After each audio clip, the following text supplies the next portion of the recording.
तो नमस्कार मेरे प्यारे स्टूडेंटों। और आज का जो हमारा टॉपिक और जिस टॉपिक की प्रैक्टिस चल रही है वह है हमारा एसी। हमारे एसी में बहुत बार ये प्रॉब्लम हो जाती है कि हमें बहुत बारीक सी लीकेज मिलती है। ऐसी लीकेज होती है जिनका पता हम प्रेशर डाल के भी नहीं कर पाते, लेकिन जब हम गैस डाल देते हैं तो 1 से 2 दिन में गैस प्रॉपर तरीके से पूरी निकल जाती है। तो हम उस लीकेज को कैसे चेक करें?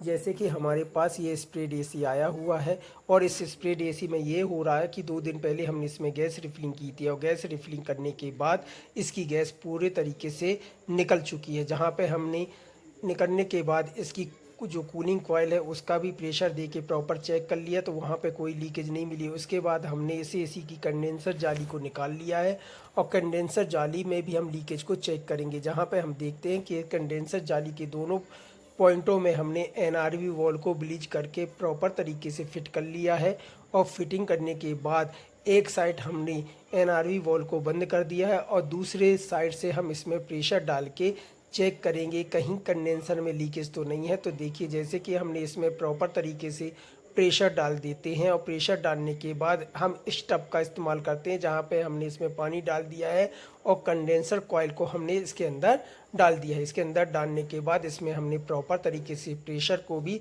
भर दिया है। अब हम प्रेशर को चेक करेंगे कि देखेंगे कि हमने इसमें कितना प्रेशर डाला है। तो आप देखेंगे कि प्रॉपर तरीके से इसमें कितना प्रेशर होना चाहिए और इसकी सुई भी बिल्कुल नहीं गिर रही है। तो यहाँ पे जैसे कि मैं दिखाऊंगा कि ये कंपाउंड गेज है और कंपाउंड गेज में आप देखोगे कि मैंने 220 का इसमें प्रेशर डाल दिए हमने। तो हमने 220 का प्रेशर डाल के इसको होल्ड कर दिया। होल्ड करने के बाद 15 से 20 मिनट आधे घंटे हमने देखा, लेकिन सुई बिल्कुल भी बारीक भी नहीं गिर रही है। तब हमने इसमें पानी में डाल के इसके बुलबुले के देखते हैं कि कहीं लीकेज तो नहीं है। तो इसको हमने पानी के अंदर डाल दिया है और उस पानी के अंदर डालने के बाद इसको प्रॉपर तरीके से एक एक कॉइलों को चेक करेंगे कि कहीं से लीकेज तो नहीं है। तो यहाँ हम धीरे धीरे इसमें देखते हैं कि लीकेज की प्रॉब्लम तो नहीं है। जैसे हम देख रहे हैं कि अभी हमको कहीं पे लीकेज यहाँ पे नहीं दिख रही है। तो पानी में डालने के बाद भी हमको लीकेज नहीं दिख रही है, पर हम धीरे धीरे इसकी हर कॉइलों को देखेंगे, कहीं ना कहीं तो हमको लीकेज होनी चाहिए। क्योंकि अगला जो हमारा कूलिंग कॉइल थी उसको भी हमने टेस्ट कर लिया है। उसके बाद केवल हमारे कंडेंसर बचता है जहाँ लीकेज हो सकती है।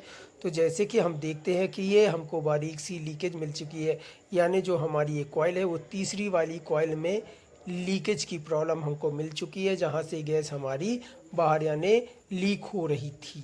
यहाँ पे हम प्रेशर डालने के बाद प्रॉपर तरीके से देखें कि हमको ये लीकेज मिल चुकी है। तो आप भी जैसे इसमें देख रहे होंगे कि वहाँ छोटे छोटे से बुलबुले बन रहे हैं। आगे भी हम कॉइलों में देखेंगे और कहीं तो लीकेज नहीं है, तो उसको भी हम चेक कर लेते हैं। हमको एक लीकेज है वो हमको मिल चुकी है, इसके अलावा भी और कहीं तो लीकेज नहीं है, इसको भी हम टेस्ट कर लेते हैं। तो जैसे कि देखते हैं कहीं और हमको लीकेज नहीं दिख रही है, यहाँ पे ही लीकेज दिख रही है। तो प्रॉपर तरीके से इसकी जो फिंड है उसको थोड़ा सा अलग कर लेंगे, जिससे हमको और प्रॉपर तरीके से लीकेज का पता चल सके।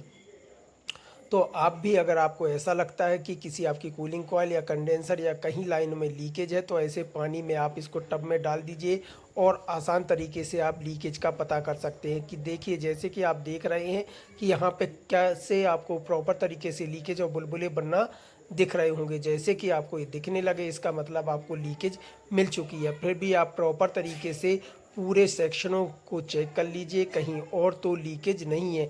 लेकिन हमने प्रॉपर तरीके से उसको चेक कर लिया है। चेक करने के बाद अपने स्टूडेंटों को प्रॉपर दिखा चुके कि लीकेज बारीक लीकेज को कैसे चेक किया जा सकता है।